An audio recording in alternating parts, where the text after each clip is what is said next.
une année d'avance, et je viens de voir un fait quitte d'un bon vieux Baudet Martin.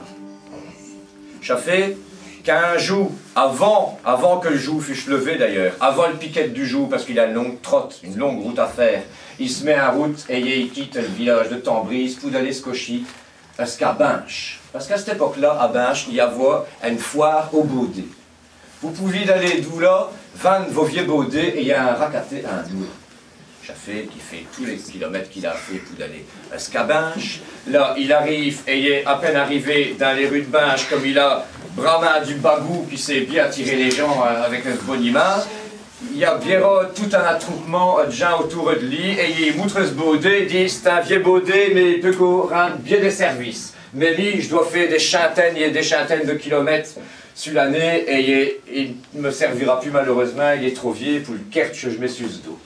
Du coup, il y a un Binchot qui se montre intéressé. Ah ben, votre Baudet, c'est vrai qu'on peut coiffer une saké, je vous le racate. Et vous savez que si vous voulez un nouveau Baudet, je dis justement à la maison, et comme ça, hop, je vous accate ce stichil, il est trop cher parce que c'est un vieux, et hop, marché conclu. Rendez-vous à Choncoeur, à la maison du Binchot, pour d'aller raviser, et il est peut-être accaté un nouveau Baudet.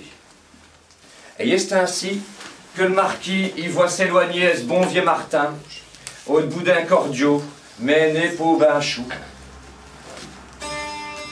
Vous me direz, pourquoi est-ce qu'il y a une foire au Baudet? Pourquoi est-ce qu'ils accatent tant de Baudets à l'époque, les Binchots? Pourquoi est-ce qu'ils accatent des vieux Baudets? Eh bien, la plupart du temps, chez toi, pour un fait des saucisses sèches et des pieux de tambour. Ben oui, pour carnaval. Donc, d'une certaine façon, un bel Baudet, ben, ça daignait une mauvaise fin, hein. Il aura une deuxième vie, il va faire danser les Gilles. Mais quand même, c'est une miette triste, hein. Et le marquis, il a un pincement de cœur quand il voit s'éloigner ce Baudet, il dirait, brave Martin, il va servir de pieux de tambour à cette heure.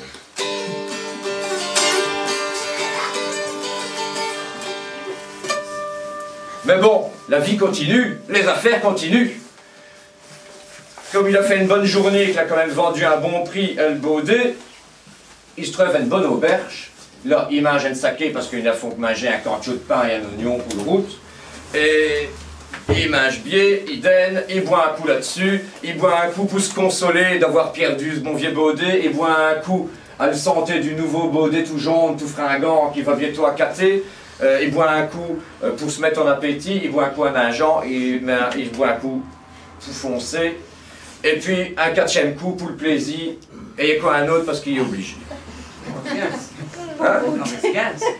Et là, mettons que comme c'est un homme qui a de la bouteille, il a une demi-prône. Et le temps d'atteindre 4 Choncoeur pour ce rendez-vous avec le Binchot. Alors, il s'en va, ça y est, chez l'heure. Le Binchot lui dit, ah ben, venez, vous arrivez tout juste, et je vais vous montrer Charlemagne. Charlemagne, bien sûr, c'est le nom. Voilà, c'est le nom du nouveau. Baudet, on dit miel. On dit Baudet. Il l'emmène à l'écurie, et il est là. Voilà, je vous présente Charlemagne, vos nouveaux Baudet, si vous voulez la capter. Et c'est vrai que le marquis est impressionné. C'est un Baudet, vraiment. Il piaffe de ses 4 chabots, dit roi qui n'attend qu'une affaire, c'est qu'on met 2 tonnes de toile sur ce dos et qui pour aller à travers tout le pays. Et il a l'air prêt à faire le tour de le tiers comme Charles Baudet. Ça, c'est vraiment un jaune Baudet en pleine force de l'âge. Mon Dieu, un bio Baudet noir, avec une robe luisante noire, très très beau.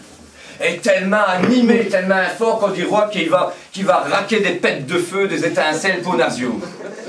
Oh ben, bien ainsi, c'est vrai que je la capte. Marché conclu, il a capté le Baudet, le Vladimir. Et il est là, pas de zou les étoiles, parce que le nuit est caillu, la tête. Eh ben, il marche avec le Baudet, et Escochi, il ne doit plus le saquer à ce cul, c'est le Baudet qui saque le marquis à ce cul.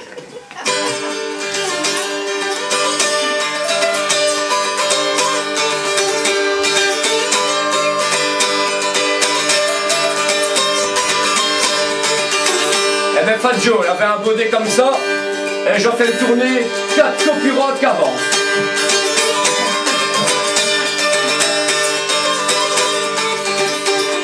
Il doit tellement courir au cul du Baudet qu'en même ni une heure, il fait une distance, une bâche à Tambrise. Même un automne du Roignet Puffel. il la revient à sa maison, il met le baudet à l'écurie, il s'en va trouver ce femme, qu'on loue une vieille sœur qu'on a spoté, elle marquise, elle femme du marquis. Chérie, allez vir douchi, j'ai fait une affaire, un offre d'aller vir le baudet, on va faire fortune avec un baudet pareil. Il a pleine santé, on peut bien le quartier, on peut faire de la route avec, là, vraiment, on va faire fortune grâce à une biette pareille. Elle marquise, dès qu'elle sort de slip, elle est fort bien réveillée.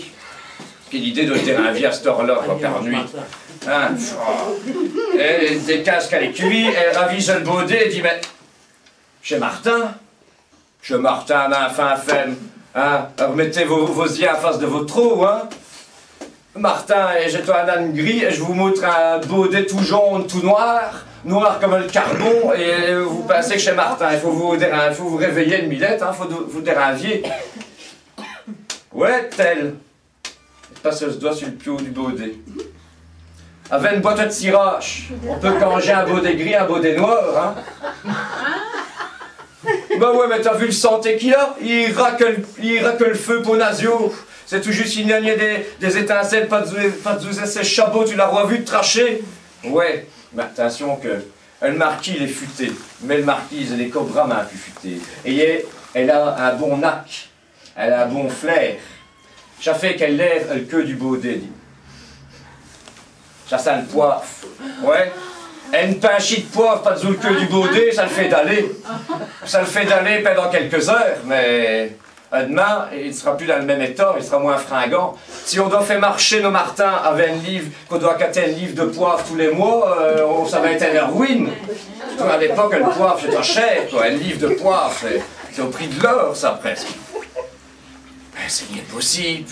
Là-dessus, le marquis, ça dit, « Hein, Martin ?» Et il est Martin.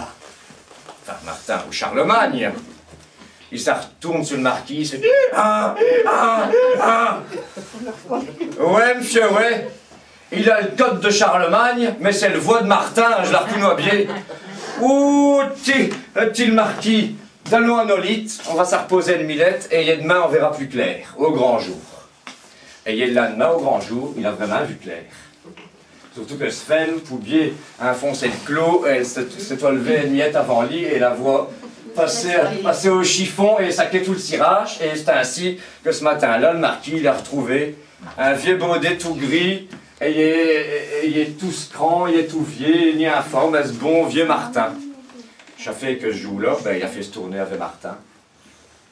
Clopin, clopin, piano, au rythme du vieux baudet. Et il l'a employé comme ça pendant quelques semaines. Pendant ce temps-là, il a préparé la pension de Martin. Il a trouvé un petit coin de pâture.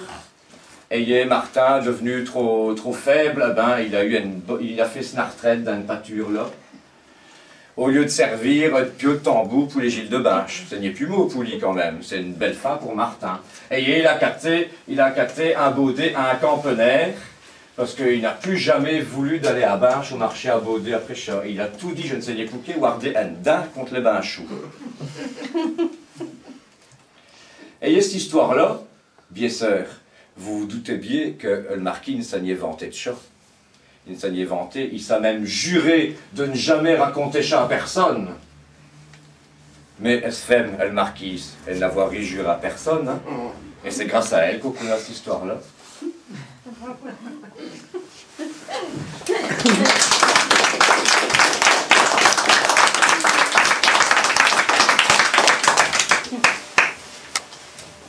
Et il y a l'histoire du